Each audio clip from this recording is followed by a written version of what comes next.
Good day, people. Welcome back to my channel. This is Dr Bijan.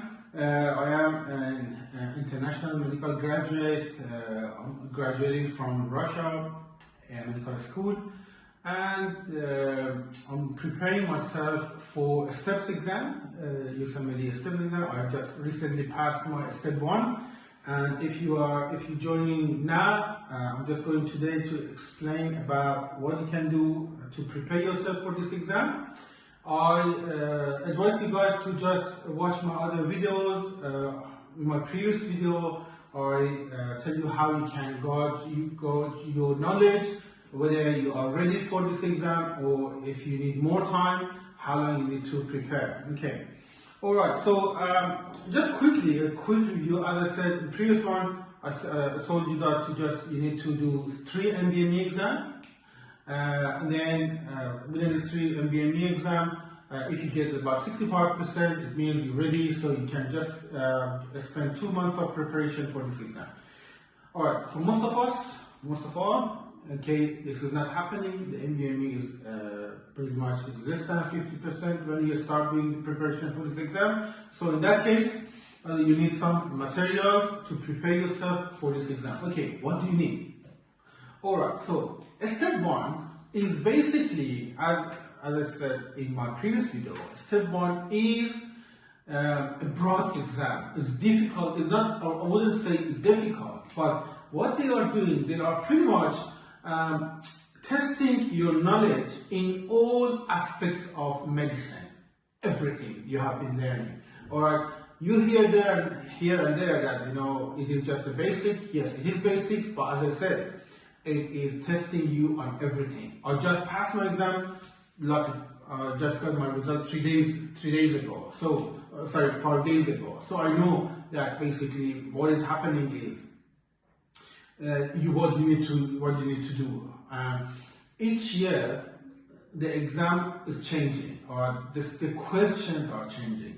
A couple of years ago, 3 years ago, the examination, the tests were more kind of like a simple words. Okay, they would throw something at you, and you straight away would know that this is what they are asking. Very straightforward. But recently it has changed. The structure is changing. It's not that easy anymore. You need to understand, you need to know the concepts, okay? Sometimes they even give you the diagnosis. You don't need to diagnose the question. You don't need to diagnose the case. They give you the diagnosis. What they are asking is the structure, the pathophysiology, the reason behind it. And if you don't know the concept, you cannot answer the questions. And there are tricks in options, because sometimes they're giving you about 10 lines of the questions. The stem is quite long, and you don't know what to do. But if you know the concepts, that will help you to easily rule out the options and pick up the one that is the most appropriate answer for that certain question. Okay. Before further ado, let's just jump into our books and see what you need to do. Okay, first of all, first and foremost, the main thing is first aid. You hear everywhere, first aid. This is the gold standard book for this examination. Forget about everything else, just this book, first aid. This is all you need to prepare for this exam. This is a solid, strong book, well structured, and all information you need to pass this exam, you can find it here. There are some other things that I will explain about them as we go through, but first of all, I want you to concentrate on this one. Find the first aid. This is all you need. Okay, the first aid, it is basically including 2 parts. The first part is mostly about basics. For example, in the content of the contents, what you can find, the sections, we have the higher general principles. So basically they are including biochemistry, immunology, microbiology, pathology, pharmacology, and public health. This is the first part. And I would say there are 1, 2, 3, 4, 5, 6 chapters. The most important chapters for the step 1 examination. The second part, the next part, is about high-yield organ systems, basically concentrating on cardiovascular and endocrine neurology, about like renal system, and basically all the other systems. They are important too, but the first, you see, in this exam, they are, as I said, you gotta have a question from everywhere. But the first 6 chapters, I strongly recommend you, the first 6 chapters, you need to study them literally every day. Put them in your brain, sink them in your brain, okay? Embark them in your brain. That's the main thing. If you don't have time for the rest, if you don't have time for the rest of the chapter, that's okay. But the first 6 chapters, literally, it means you need to know them word by word. The first 6 chapters, very important. Okay, so that's the first thing. Alright, so you might ask me, okay, what about the other systems?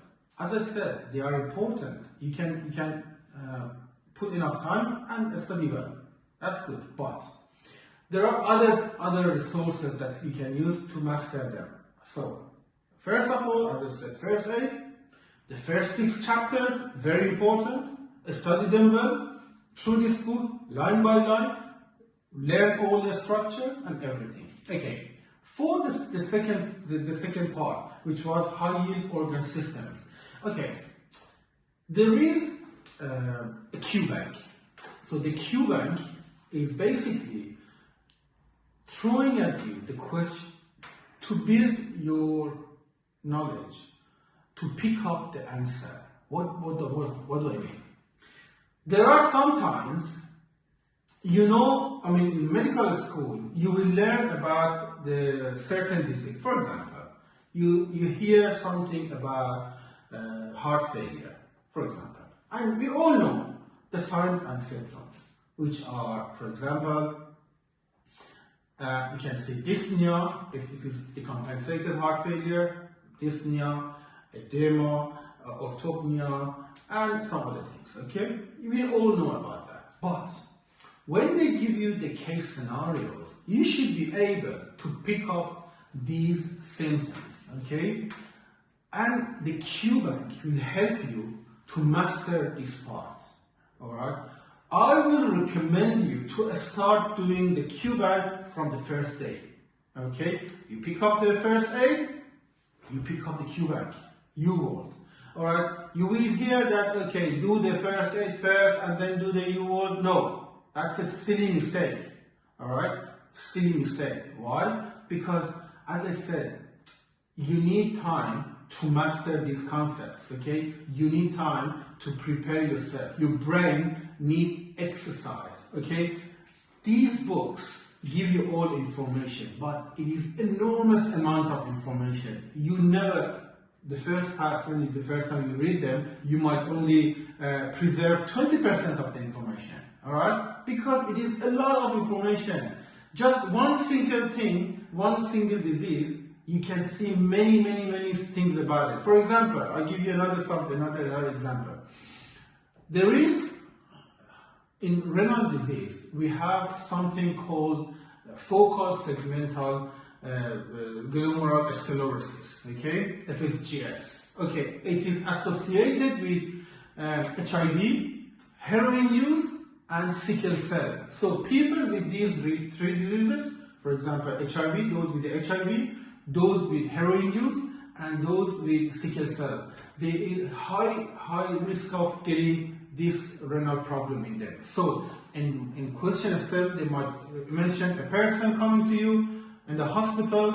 They have, for example, a high amount of nitrogen in the nitrogen base in the blood, uremia, and also they have, for example, history of heroin use, or they are HIV, they are with HIV disease or sickle cell, and they say, okay, they have a kidney problem. Okay, straight away think of what? FSGS. Okay, and that's one thing you can relate the association, the risk factor to a disease. And as I said, it comes with practice. It's not easy for the first time. As I said, you might start doing the first aid over and over and over again. You only, as I said, preserve 20 to 30%. But once you see it in the exam, once you see it in a Q bank, it will go to your brain, stay there, and you never forget that. Okay? So that's why from the first day, start with the U word. Okay. Alright, one thing about U word. So U word, as I said, is the main Q bank. Okay? You can go through U word and it is coming as tutor mode or it's coming as examination mode. Start with tutor mode. Okay? Tutor mode. 40 questions a day. I would recommend start with 40 questions a day, not more. Because 40 questions, when you start the Q bank, it is going to be very, very difficult for you to start with it. Okay, you might have only, I don't know, 40 to 50%, okay? Because as I said, you don't have enough knowledge, or you have enough knowledge, but you cannot answer the Q bank because what is happening is they are tricking you. This is the question. You cannot pick up the symptoms. You can pick up the symptoms. You cannot pick up the disease. There are many similarities between the diseases. You should be able to pick the one that basically is more appropriate in that step. There are a lot of differentials. There are a lot of factors. All right. So basically, it means you need to start. Once you start with the Q bank, all right, it doesn't matter. The marking doesn't matter. All right. So you just try to learn. For example, you do the 40 questions of Q bank. The 40 questions, you might get only 10 right or 15 right. Doesn't matter. Doesn't matter. Don't get discouraged. All right. Don't get discouraged. It is normal. It happens to all of us. Okay. So what do you do? Once you do the 40 questions, then you're going to go through them and read them. Read the answers. Not only the correct answers, but also the all single wrong answers, even the wrong options. You need to read them. You see the Q bank, you see the U word. U word is an education resource. It's not there to gauge your knowledge. Okay, so it is a learning tool. You're going to learn by U word. Okay, so that's why you read the questions, you see, all right, you pick the right answers, still read the wrong answers, see why they are wrong. Okay, it is a great teaching tool. Okay, you will learn the mistakes, and that's going to help you. Because look, at the end of the day, in the exam, you have certain tools that will help you to pick the right answer. One of them is your knowledge. The second one is the knowledge that you have, that you know these options are not right. Okay, so by omitting the options, you can get to the right answer. This is the second. That's why you need to read the right answers and the right answer, both of them. Read them, and then once you read and understand one question, what you do is write the points, the point that you're picking from that question. Write it somewhere. For example, annotate your first aid. Okay, write it in your first aid. For example, you're doing one chapter. You're doing, for example, you're doing microbiology. All right. You're coming to a section about microbes, the bacteria, all right, and you're doing the test for it. Whatever you find that it's not there, just read it, write it there. Annotate your first aid. Okay, that's going to help you at the end, because one pass of U word, in my point, is enough. You will learn whatever you need to learn. Okay, and I heard that there are people that did the second pass, the third pass. No, don't do that. One pass is enough, because again, if you read them well, if you go through them line by line and pick up the points, then the second time that you're going back and going to read, then you will find that you know most of the answers. You know that you are familiar with most questions, and that's not helpful. All right, what you can do, you can pick up, you can basically mark the right questions, and you might just read them at the end. But as I said, if you annotate your first aid with the points, that should be enough. Okay, so that was U word. Later on, I will explain everything about U word. I'll make a separate video about U word, how you can set up and everything. But just as a brief thing, U word. So as I said, that's a Q bank. It will help you to learn. It will help you to understand the questions, the STEM, and it will help you to pick up the main points. Okay, so again, how to do the U-word? As I said, adjust it on tutor mode, read question by question, read the right and wrong answers, annotate your first aid with it, pick up the points, and move on to the next one. Some people, they say they're doing like a mixed U-word, for example, different systems, but mine, I was just doing system-wise. I go system by system. For example, I did 40 questions of U-word in, for example, cardio. I did 40 questions in, for example, renal system, 40 respiratory system. I did it one by, because as I said, it's a learning tool. It is not there to just give you confidence, okay? Don't care about the mark. Just do them, read them, learn them, move on. That's it, okay? All right. Now, one more thing about U-word is, as I said, I did my U-word through my medical school, all right? So once my medical school was over, I didn't study U-word anymore. I did only 2 months of dedication study, but I didn't do U-word. I picked only the points because I was allocating my first aid, so I did concentrate on that. So that's what I'm telling you. If this is the first time you're going to start with both of them. Read them well. Doesn't matter if it takes a month or 2 months or 3 months.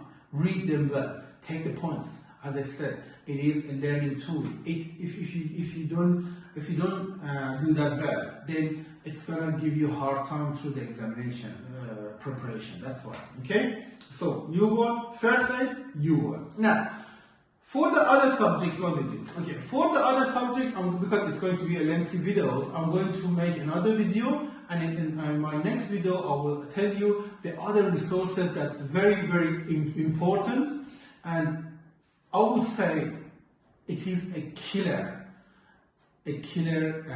fact that will help you to master some subjects. Because, for example, imagine biochemistry. Believe me, you're gonna have hard time solving the questions through the exam, and you will get about 10-15% of the question about biochemistry.